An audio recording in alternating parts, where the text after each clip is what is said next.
Good evening, friends. I'm Dr. Ajay Shah, bringing you this another Facebook Live. We've been talking about weight loss. I've done 25 segments, so please watch those segments on YouTube. Please watch segment number one and then subsequently watch all 25 segments. This is segment number 26.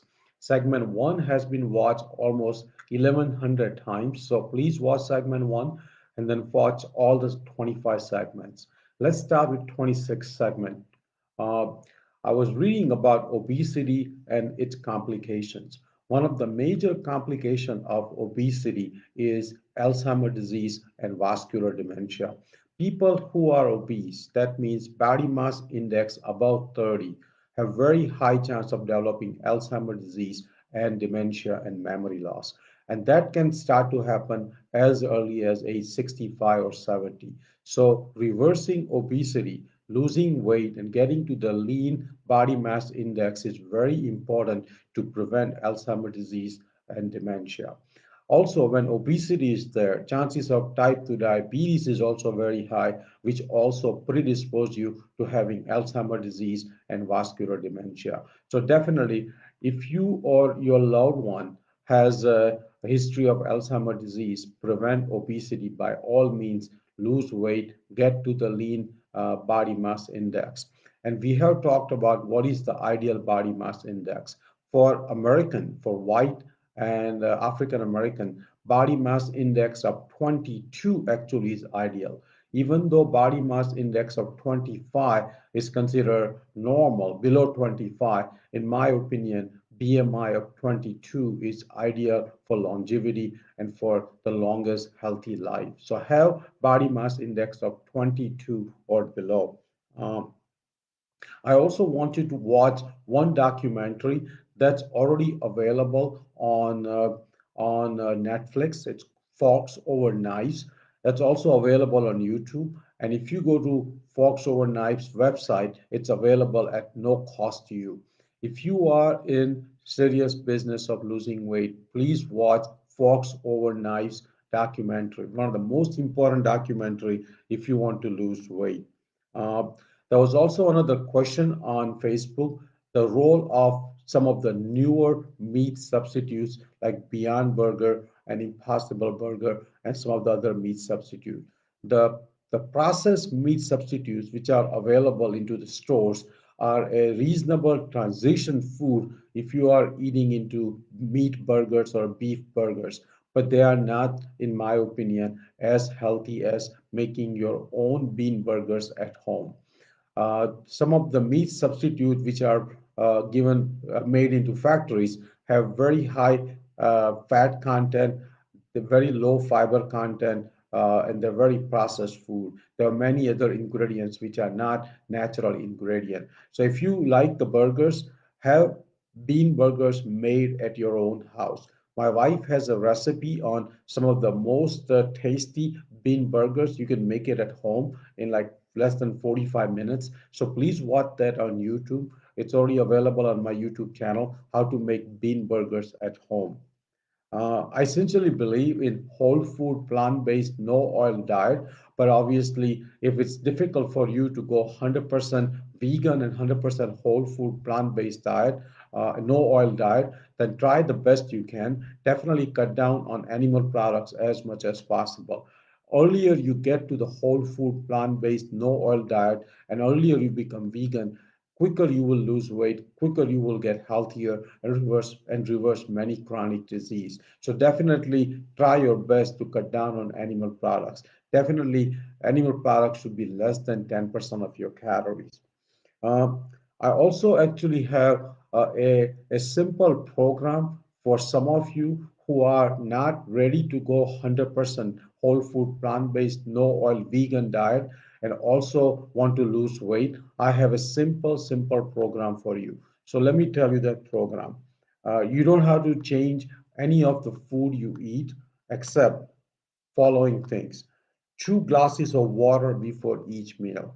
So 2 8 ounce of glasses of water before breakfast, before lunch, before dinner. 2 large salad before each meal. So actually not two large salad, just one large salad before breakfast, before lunch, and before dinner. So one large salad before each meal, and two apple before breakfast, before lunch, and before dinner. And no processed food, eating at home as much as possible. If you do this thing, and even if you don't go vegan, you will start losing 1 to 3 pounds per week. Again, let me tell you, 2 glasses of water before each meal, large salad before each meal, and two apples before each meal.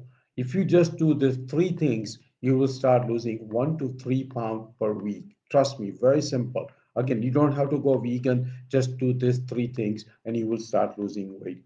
If you go whole food, plant based, no oil, and become vegan, you will actually lose weight quicker and actually you will reverse many of the chronic disease quicker.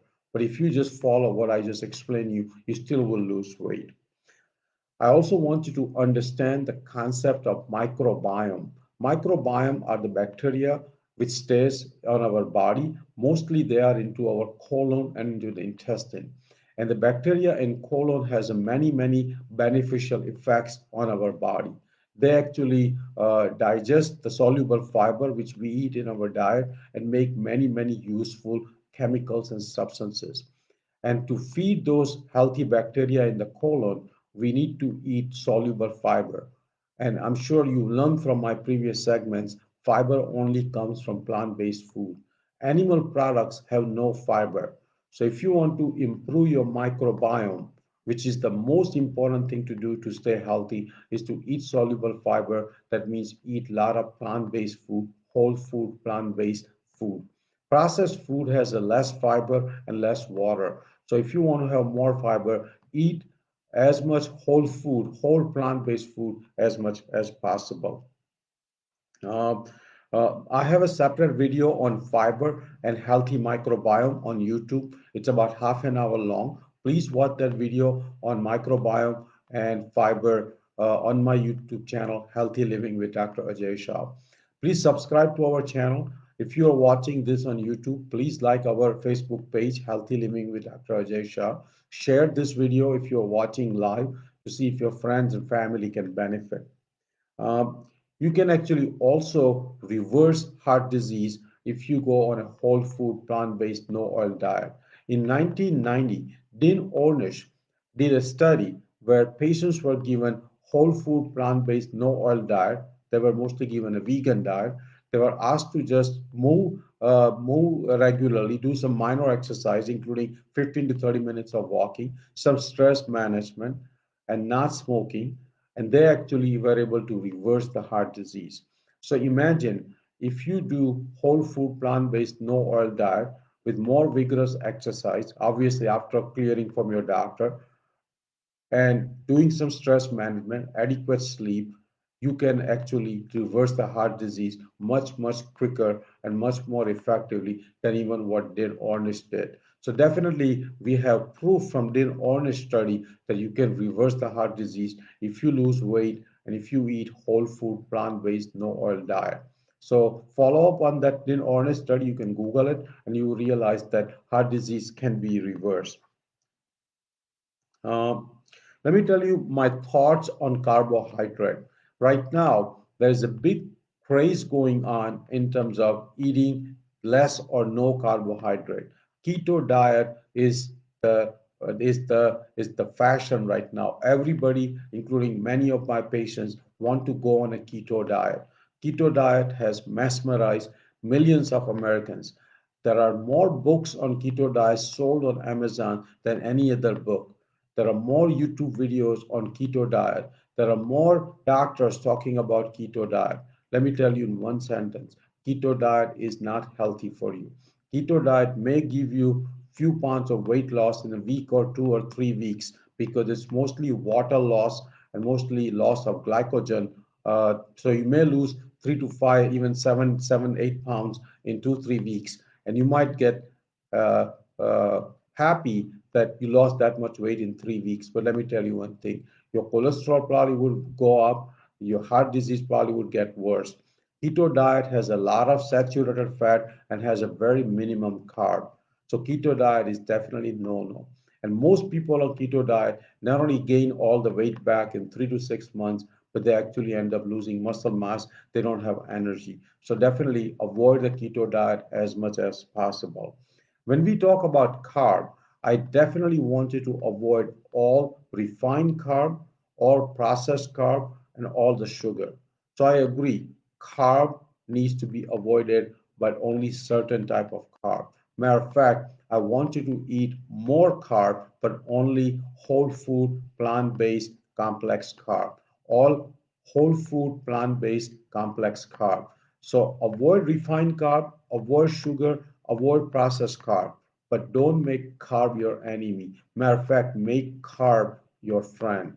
And let me tell you, the macronutrient ratio, which I follow myself, and I highly recommend all of you to follow if you want to live long, if you want to live like the blue zones where people live long and people live healthy, people live happy, make the macronutrient ratio of 65% carb, all obviously complex carb, whole food, plant-based carb, 25% fat, mostly poly and monosaturated fat, and 8 to 10% from plant-based protein as much as possible. So again, don't think carb is the enemy. It's the refined carb, it's the sugar, it's the processed carb, it's the cookies and candies and white rice is actually the issue. The issue is not the carb. The carb is fine as long as it's a complex carb, whole food, plant-based, no oil diet you follow.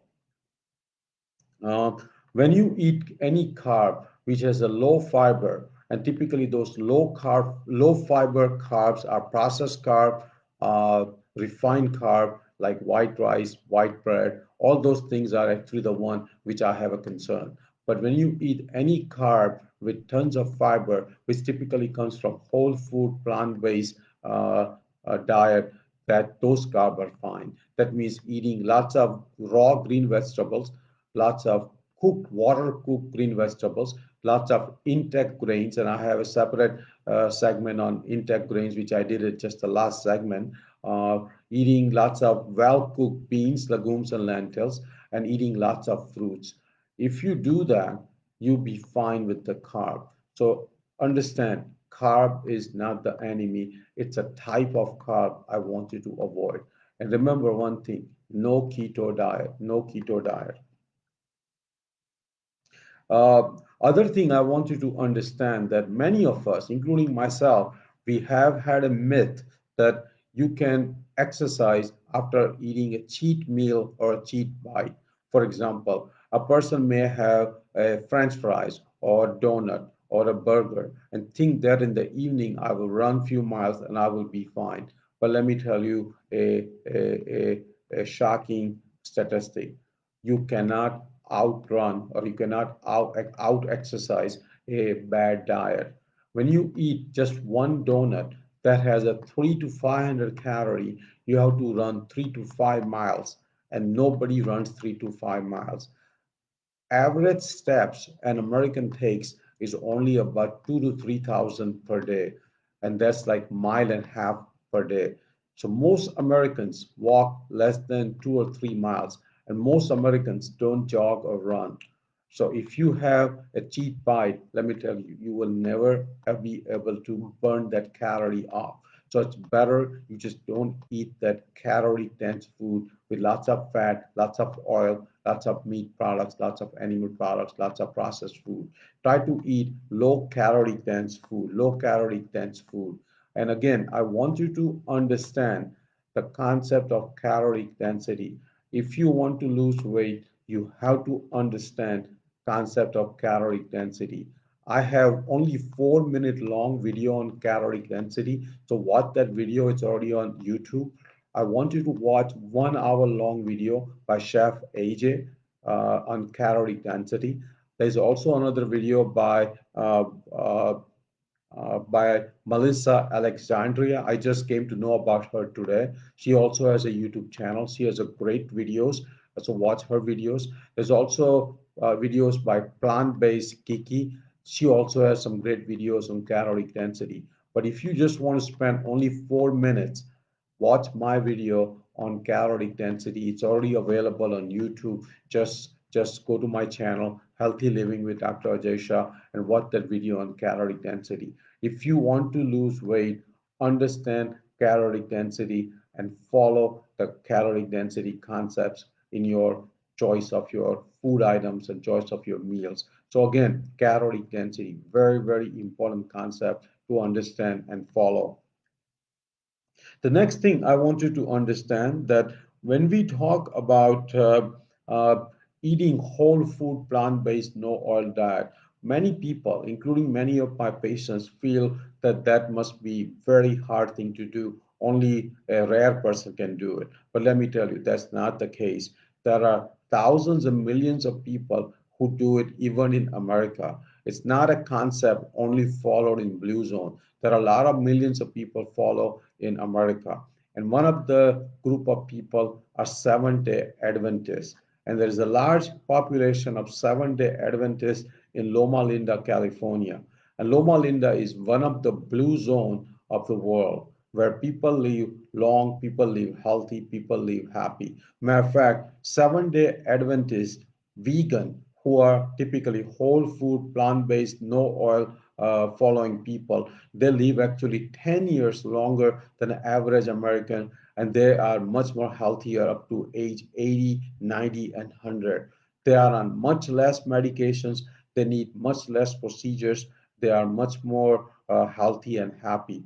Obviously, they also don't smoke, they don't drink coffee, they don't drink alcohol. So they have a lot of other good habits, but they definitely follow whole food, plant-based, no oil, vegan lifestyle. Some of the Seventh-day Adventists they do eat fish and dairy, and some actually do eat meat also. But when we look at all the segments of Seventh-day Adventists, the healthiest Seventh-day Adventist people are the people who are vegan and people who are whole food, plant-based, no oil eating Seventh-day Adventist people. So if you want to be happy, healthy, and live long, and not be on tons of medications and save a lot of money on many of the expensive surgeries, try to be like a 7 day Adventist vegan person. Obviously, you can follow your own religion, but at least have the lifestyle of 7 day Adventist vegan people. Let me tell you, it would be one of the biggest benefit you will have if you read about 7 day Adventist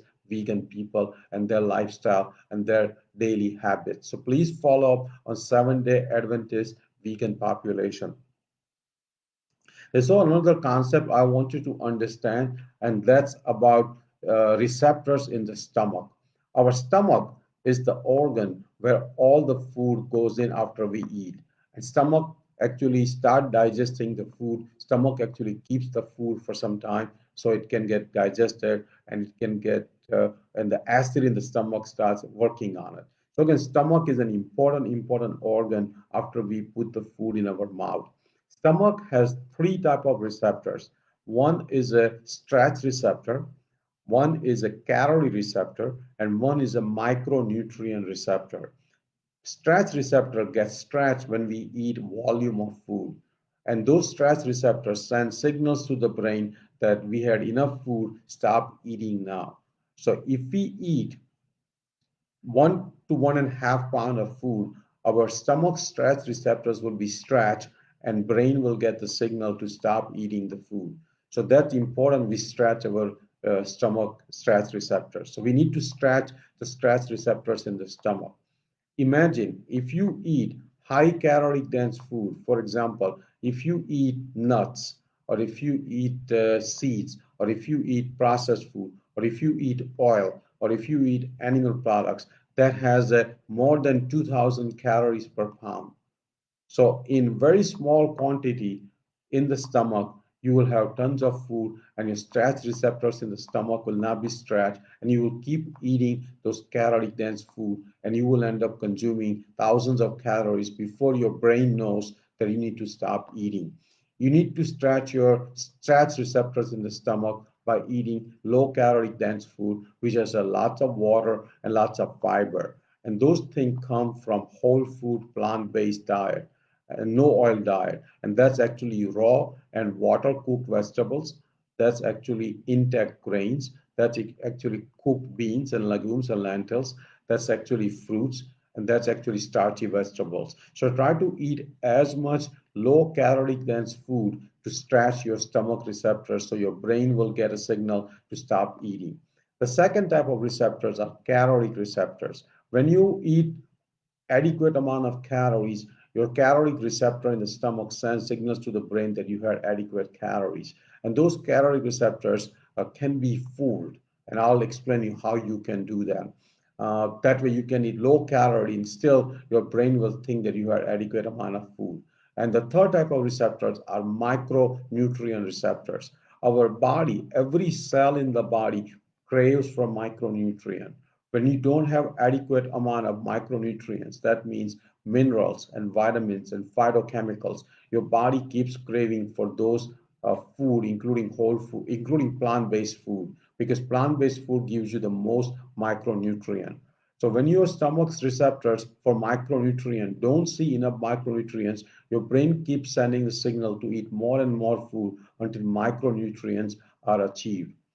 If you want to overcome those caloric receptor and have caloric receptor not keep working, and if you want to eat lower caloric food, then have food which can stretch your stomach, and that means more water, more fiber, which has a higher volume and low calories, and have a tons of micronutrient. If you have adequate volume of food which is low calorie dense, and if you have adequate micronutrient, those two signals from those two receptors will tell your brain to stop eating. And even though you may be getting less calories, your brain will still tell your stomach that you had adequate stretch and adequate micronutrient, stop eating more calories. So again, if you want to have satiety, if you want to satisfy your hunger, stretch your stomach receptors and satisfy your micronutrient receptors. That way you can actually don't have to satisfy caloric receptor all the time. If you do this thing, you will end up eating right amount of calorie what your body needs. Our body has a set point where we eat certain amount of calorie based on our basal metabolic rate plus the activity related calories, how much calories we burn. And if you maintain the adequate amount of calorie, then you will not gain weight. If you want to lose weight, then you have to create caloric deficit. And if you create a caloric deficit of 500, you will lose 1 pound per week. If you create a caloric deficit of 1,000 calories per day, you will lose 2 pounds per week. And to be honest with you, you don't need to lose more than 2 pounds per week. Actually, if you lose even 2 to 3 pounds per month, that's a very good pace. Chef AJ lost 54 pounds in 27 months. So it took her more than 2 years to lose 54 pounds. She was losing about 2 pounds a month. And you should watch how she lost weight, what she was eating. Matter of fact, she was eating 3 to 5, almost 6 pounds of green vegetables every day when she lost weight. You should start watching Chef AJ's videos, her older videos from few years ago when she was very active about her own story and her own losing videos, and some of her newer videos for last 1 year where she's doing 1 to 2 live on her YouTube channel. Chef AJ, in my opinion, is the best resource right now on YouTube and on Facebook to lose weight. So start following Chef AJ if you want to lose weight. There are other resources which I'll tell you, including Dr. Michael Greger, including Joe Furman, including Neil Bernard, including Brenda Davis. But the one source which I highly, highly recommend is Chef AJ. So start following Chef AJ as much as possible. Uh, So it's about 24 minutes. I'm going to stop. As you watch this thing, please share on your page. Please subscribe to our YouTube channel. Watch all segments. This is segment 26. So watch segment 1 to 25. I also did a 4 hour live last Sunday about weight loss, and that's a combination of segment 1 to 23. So if you want to watch everything in one big stretch on a weekend or so, just put that 4 hour live on your TV and just watch that, take notes, comment, ask questions. I will answer every comment and question on YouTube and on Facebook. Have a great evening. Eat healthy tonight. Exercise some if you can. Go to sleep on time. Meditate if you can. Sit in the sauna if you have access to. Spend time with your spouse and your family. And have a great evening. See you tomorrow. Thank you.